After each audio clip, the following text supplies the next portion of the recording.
आपने डायरेक्ट पहली बार video call की और ये डर गए आगे से? इन्होंने बोला पाकिस्तान से हैं, तो मुझे अच्छा लगा, एक्साइटेड हो गई मैंने, पाकिस्तान से और सोशल मीडिया पे हो सकता है। आपको पाकिस्तान के बारे में इतना प्यार? मुझे पाकिस्तान नाम सुन के, मुझे नहीं पता, इंडिया में मैं भी रही हूँ और लोगों के क्यों खौफ है पता नहीं, पर मुझे पाकिस्तान सुन के मुझे ऐसा कोई खौफ नहीं आया और मुझे एक्साइटेड हुई, मुझे अच्छा लगा, मैंने सीधे डायरेक्ट वीडियो कॉल करी। मुझे उन्होंने कैसे कैसे मुंह से हाथ हटाया? नहीं, कोई शक था कि शायद कुछ और है, कोई लड़का है? इसीलिए तो मैं फिर बातें करी और फिर मैं देखी, मैंने इनसे, फिर मैं समझ गई ये कि छुपा रहे हैं, कोई बात नहीं, मैंने बोला ठीक है बैकग्राउंड दिखाओ आप कि पाकिस्तान है कि या कुछ और है, कहीं और से बात कर रहे हैं, मुझे बिलीव नहीं हो रहा था। फिर आपने ऊपर दीर की पहाड़ियाँ दिखाई, दरख्त दिखाए, क्या दिखाया आपने? तो इसने फ़ोटोज़ मांगे कि मुझे फ़ोटोज़ भेज दो और अभी जहाँ पे हूँ उसकी वीडियोज़ भेज दो। फिर मैंने वहाँ की वीडियोज़ बनाई, पिक्चर्स ले ली वहाँ के, तो वो मैंने इसको फॉरवर्ड किए, तो इसको फिर यकीन आ गया कि चलो ठीक है। फिर प्यार की पहले बात किसने की? फिर मैं भी डर रहा था पहले और ये भी बस बैठे बातें कर रहे थे। फिर मैंने कहा चलो, मैंने कहा कि मैं तो आपको लाइक करता हूँ। और तो फिर आपका क्या रिस्पांस था जब इन्होंने कहा मैं लाइक करता हूँ?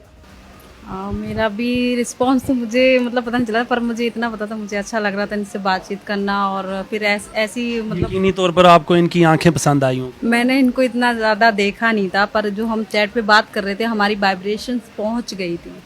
कहते हैं ना, देखने की जरूरत नहीं होती प्यार मोहब्बत करने के लिए। हजारों किलोमीटर दूर दूसरे देश में प्यार की खुशबू चली गई और फिर परिवार आपने आज बसा लिया। जी, ऐसे ही। मुझे ये बताएं, आपने इनको कहाँ से पिक किया? आप किस पर आई है वहाँ से, हिंदुस्तान से बाय रेल आई?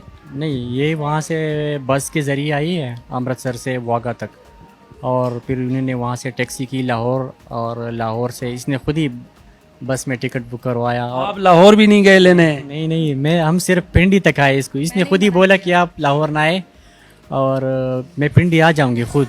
तो हमने 4 घंटे वेट करके इसका पिंडी में, और पिंडी से इसको हमने रिसीव किया रात को। आप पहली बार नसरुल्लाह के घर पहुंची, ये रावलपिंडी से आपको पिक करके, फिर क्या रिस्पांस था लोगों का?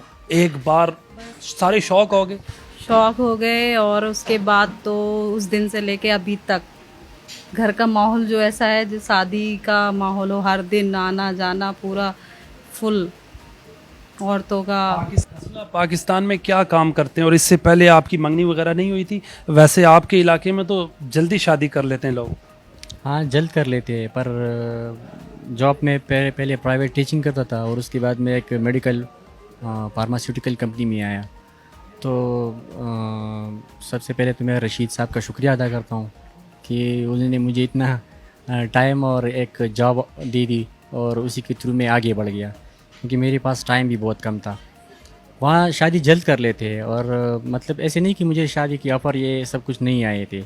मेरी माँ ने भी कोशिश की थी, पर मेरी जो आपके नसीब में लिखी ड्रीम कुछ और थी उस टाइम। पाकिस्तान में आपको इतना प्यार मिला, पाक सिटी के मोहसिन खान जो CEO हैं उन्होंने आपको फ़ाइल दे दी, नसरुल्लाह भाई की तो किस्मत जा गई, अंजू आ गई मुफ्त में, प्रॉपर्टी मिल गई, चेक मिल गया, और पूरे पाकिस्तान में पब्लिसिटी हो गई। जी जी जी, ये तो है, तोहफे दिए हैं काफ़ी अच्छे, और अच्छा है, बहुत प्यार मिला है, घर पे भी बहुत प्यार मिला है, यहाँ पे सभी लोगों ने काफ़ी नसरुल्लाह साहब से भी प्यार मिला?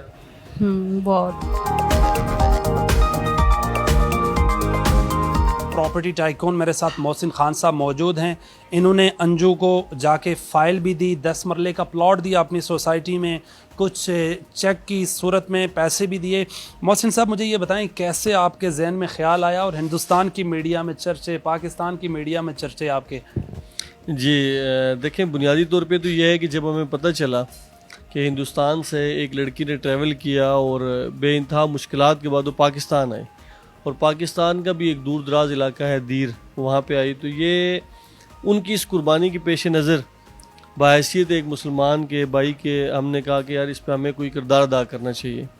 अब चूँकि हमारे जो कायदीन हैं, अकाबरीन हैं, उनका ये पॉजिटिव किरदार हमेशा से रहा है इसी उन्वान पे, तो हमने उसी तरतीब से जो है ना रात को मशवरा किया, और मेरी जो कंपनी के एक मैनेजर है रुमानुल्लाह, वो वहाँ के हैं, उनसे बातचीत की, उन्होंने रब्ता किया नसरुल्लाह से, तो इन्होंने कहा जी आप आएँ, वेलकम। तो हम फिर यहाँ से मूव होकर चले गए। हमारे पेश नज़र कतई तौर पे ये नहीं था कि इसमें जो है ना मीडिया में इतना हाईलाइट होना है या ये बात वहाँ तक जाएगी। हमें तो उसके बाद 2 दिन मोबाइल हमारा ऑफ था, तो हमें अंदाज़ा नहीं था। लेकिन बहरहाल ये एक पाकिस्तानी का